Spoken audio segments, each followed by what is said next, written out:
Hello brothers, ఈరోజు విషయం వచ్చేసి గ్రామాలలో ఉండే జనాలు ఉంటారు కదా, వాళ్ళ గురించి చెప్తున్నాను అనమాట. కన్న ఊరు కంటే గొప్పది ఏది లేదని చెప్తారు కదా, దానిపైన అన్నమాట.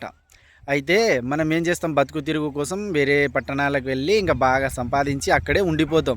ఇంకా కొందరైతే అక్కడనే ఉండి ఇంకా అక్కడనే బాగా సంపాదించి అక్కడే అంతా ఇల్లు గిల్లు కట్టుకొని ఇంకా అక్కడనే పర్మనెంట్ ఉండిపోతారు.